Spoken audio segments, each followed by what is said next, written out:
It's also 1:55, so it shouldn't be too turbulent in the air right now. Jordan, you told me that one day you're gonna come here. Today's the day. We're gonna go back in the air. Are you excited, Jordan? Yeah, I'm very excited. Waited for this time for a very long time. When I go up in the air, it's about freedom, it's about exploration, it's about spreading your wings and soaring. Well, it all started when I was young and I wanted to seek my adventure, I wanted to explore, I wanted to travel. As I remember the first glimpse of his interest to become a pilot is when my brother let him try on his flight suit for the very first time. From that day on, that was it. Plus also he watched the movie called Top Gun, as that's one of my favorite movies, and more he got really interested. I was ready for the challenge. I was ready for everything that came. The moment to be in flight school, to complete flight school, to be winged. I was there about 2 months. 2 months, yeah. I was just about to solo for IFS. We start tonight with breaking news. 8 people are now in the hospital after a car hit a group of pedestrians in Perdido Key. Florida Highway Patrol says that one man is still in critical condition, 24-year-old Jordan Lowe. So essentially, I was hanging out with a bunch of guys who I commissioned with, and we were walking to get some food in Perdido Key. And as we were getting closer to the restaurant, drunk driver comes from behind us and wipes us all down, mows us all down. I was in the back, and so I took most of the hit. On impact, I went into a coma for 3 days. I had my MCL, ACL torn, my calf muscle torn. I suffered a left side hemiparesis, a weakening of my left side of my body, and so suffered a very severe traumatic brain injury.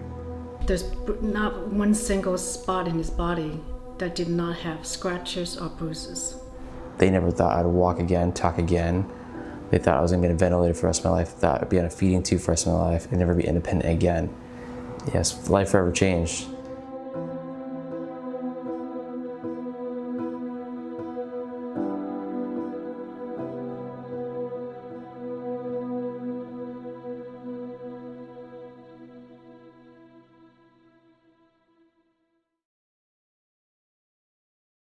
And I know that for a fact that he wants to live. Something tell me that that's what he wants to do. And I was calmly at that one point to tell the doctor that my son's not ready to die yet. And from then on, that night, my father next to my bedside witnesses my arm move. And the nurse calls the speech pathologists, the surgeons, the doctors, and they all come rushing in.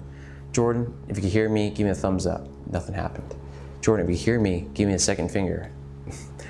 Nothing happened. And then she said, Jordan, if you could hear me, give me the bird. And so I guess I knew what that was in a coma. I flipped them all off. Doctor said he responded to a command.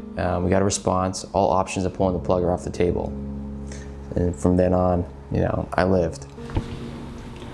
So this jacket was gifted to me by my command, and all their 8 guys that were hit with me wanted to come up with a call sign for me. They bring me this jacket. They said, hey, this is your jacket, and it has your call sign on it.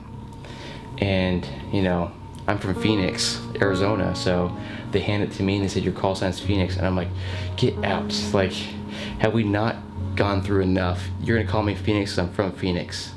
And they're like, no, because you're gonna rise from the ashes. And it's been fitting. It's been the mentality of, the mentality all along in recovery. Your injury incinerates you to a certain point where you are left in ashes.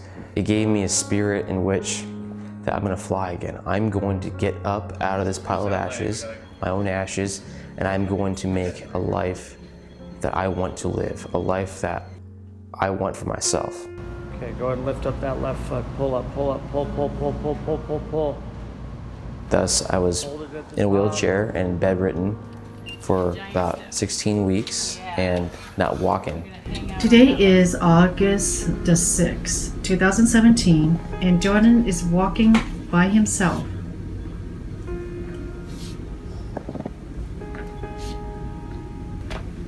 It's been a little bit over 3 months from the accident. Jordan working every single day to get where he's at right now. I cannot explain how you never give up. As my nephew, as a fellow service member, you are what this country's about. So, exactly. Yes, yeah, I was told I would never walk again. But that was the time I checked something off my list, a big one too.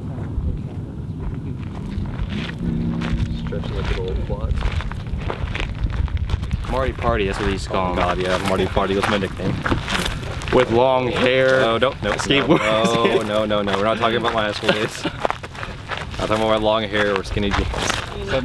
Obviously, when it happened, I was completely devastated. Like, I've never been so devastated in my entire life. But I knew deep down, somewhere within me, that this is just a hump in the road for him. It kind of pretty much, it sucks, but he's gonna obviously get better from it. It's the way I looked at it. Like, it's almost like it didn't happen. I mean, it's, he's walking like it's never happened. He's recovering at a substantial rate. So, thank you. Always. Brother. Love you, dude. Love you. Even though you go to U of A. They said I'd never walk again. They said I'd never talk again. They said I would be on a ventilator feeding tube for the rest of my life. They thought I was gonna be a vegetable, and clearly not. I believe it's fueled by my desire to serve and my desire to return to a life in which I had worked so diligently hard for. This is, why I joined the Navy, to be around this kind of culture and see those planes take off, to see those guys and girls in the cockpit. That's where I want to be. I went into a coma wanting to be a naval aviator. I woke up wanting to be a naval aviator. Nothing has changed.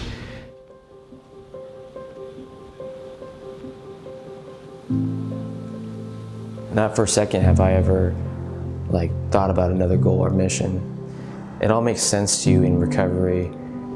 Sure, why this happened to you, but also why you have your passions and your desires that you want in life throughout your life. Being in the Navy only for 2 years, but being so passionate about it, to serve and to wear the uniform proudly, it almost becomes a part of you. It almost becomes embedded into your DNA. It was like this.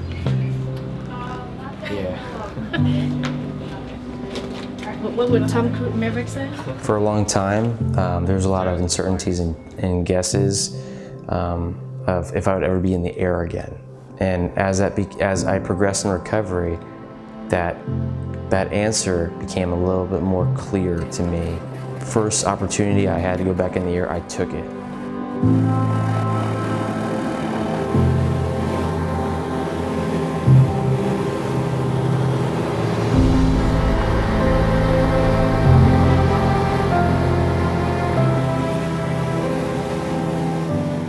It was a sense of freedom. I left all my worries and concerns on the ground, and I went up there and spread my wings. It reminded me a lot of my time in Pensacola, flying out there, and it's a position in a situation I wish and I worked so diligently for to regain.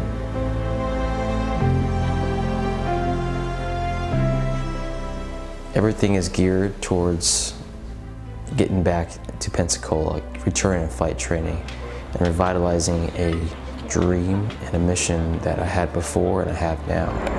Cheers, buddy. Happy birthday, man. I love you. Happy birthday.